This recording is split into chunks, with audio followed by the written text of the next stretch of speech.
사회적으로 주목을 받는 사건을 파헤쳐보는 사건 25시. 오늘은 최근 제주 해상에서 잇따르는 어선 사고를 취재기자와 함께 자세히 살펴볼까 합니다.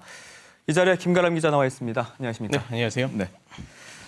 자, 앞서도 전해드렸지만 오늘 오전에 마라도 부근 해상에서 통영선적의 창진호, 창진호가 전복된 사고가 발생을 했어요. 지난주에 발생한 대성호 사고와 어떤 차이점이 있을까요? 네, 일단 이번 사고가 난 어선들은 모두 통영선적이라는 데 공통점이 있습니다. 또 앞서 불이 난 대성호는 29톤급 근해 연승 어선이고 네. 이번에 전복 사고가 난 창진호는 24톤급 근해 연승 어선인데요. 두 어선 모두 장어잡이 배라는 점과 20톤대 근해 연승 어선이라는 점에서 비슷하다고 볼 수 있습니다.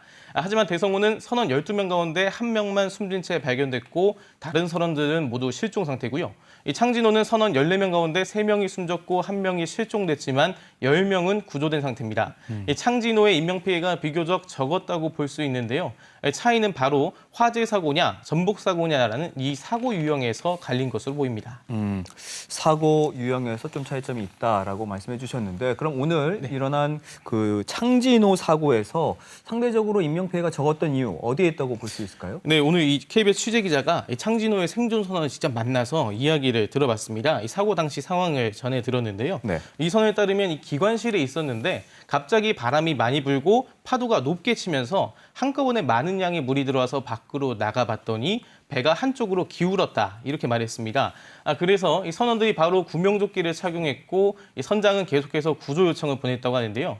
또 구명벌이 바로 터지진 않았지만 결국에는 작동하면서 이 선원 4명이 구명벌에 탄 채로 구조될 수 있었고 이 미처 탑승하지 못한 선원들도 동그란 부표인 이 구명환을 잡고 있었기 때문에 구조될 수 있었다고 합니다.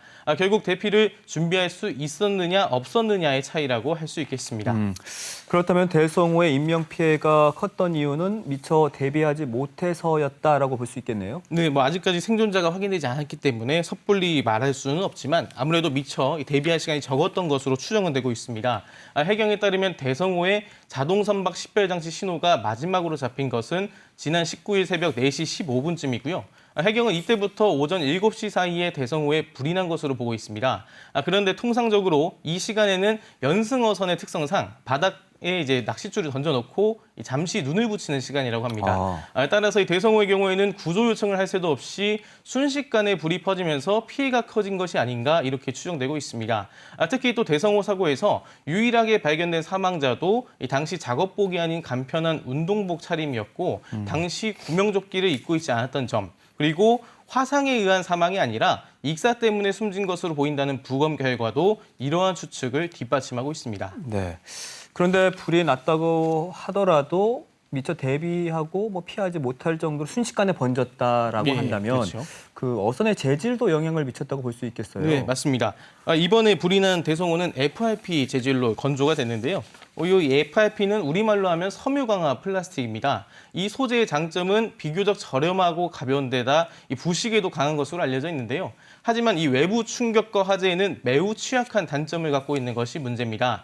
이 해양수산부에 따르면 국내 어선 6만 5천여 척 가운데 96%가 FRP 선체일 정도로 광범위하게 쓰이고 있는데요.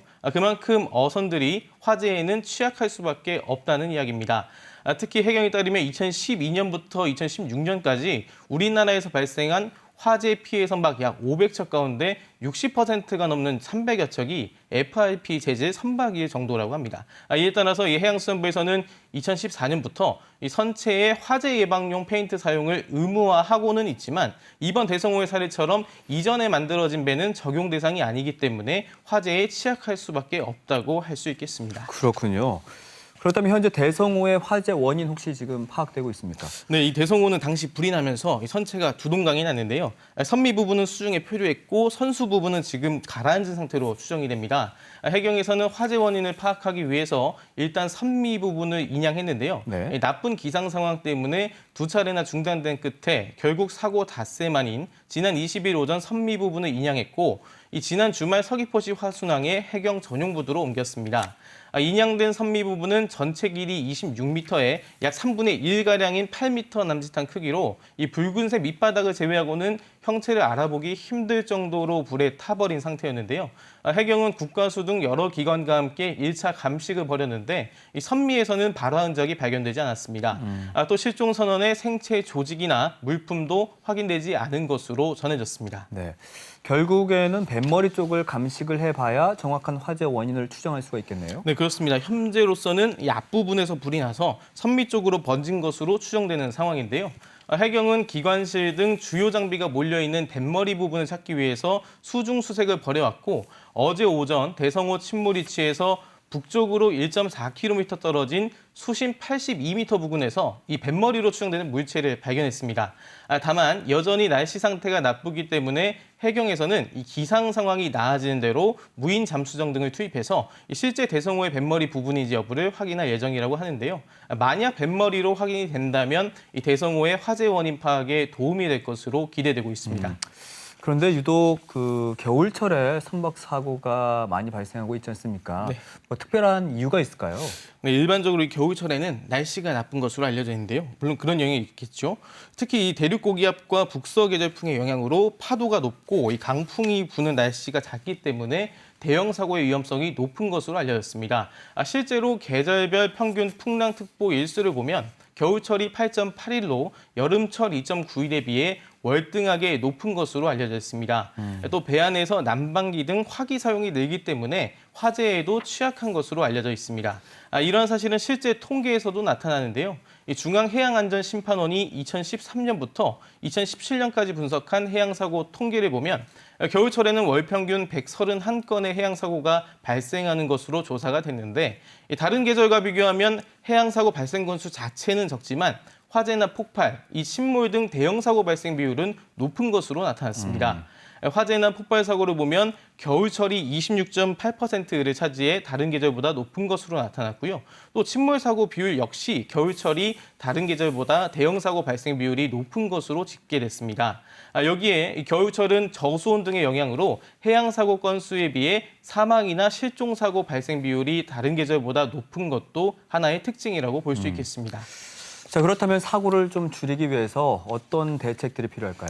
네, 이 방금 설명드린 통계를 바탕으로 보면 이 사고 원인은 경계 소홀이 48.8%로 가장 높았고 이 항법 위반이나 안전수칙 미준수가 12%를 차지하는 등 인적 과실이 대다수를 차지하는 것으로 나타났습니다. 네. 결국 사고 예방을 위해서는 사전 점검을 철저히 하고 안전의식 제고가 필수적이라고 할 수 있겠습니다. 또 화기를 사용하는 선원들은 안전수칙에 각별한 주의를 기울여서 이 화재 예방에 나서는 한편 유사시 신속한 초기 대응에도 최선을 다해야겠습니다. 마지막으로 이 가을과 겨울에는 해상 상황이 수시로 급변하기 때문에 해양 사고를 줄이기 위해서 기상 정보를 항상 확인하는 등 안전 운항 실천 역시 중요하다고 할 수 있겠습니다. 네. 이 사고가 잦은 겨울철이니만큼 어민들의 각별한 주의 부탁드리고요. 또 실종된 선원들의 발견 소식도 하루빨리 들려왔으면 좋겠습니다. 오늘 소식 고맙습니다. 네, 감사합니다.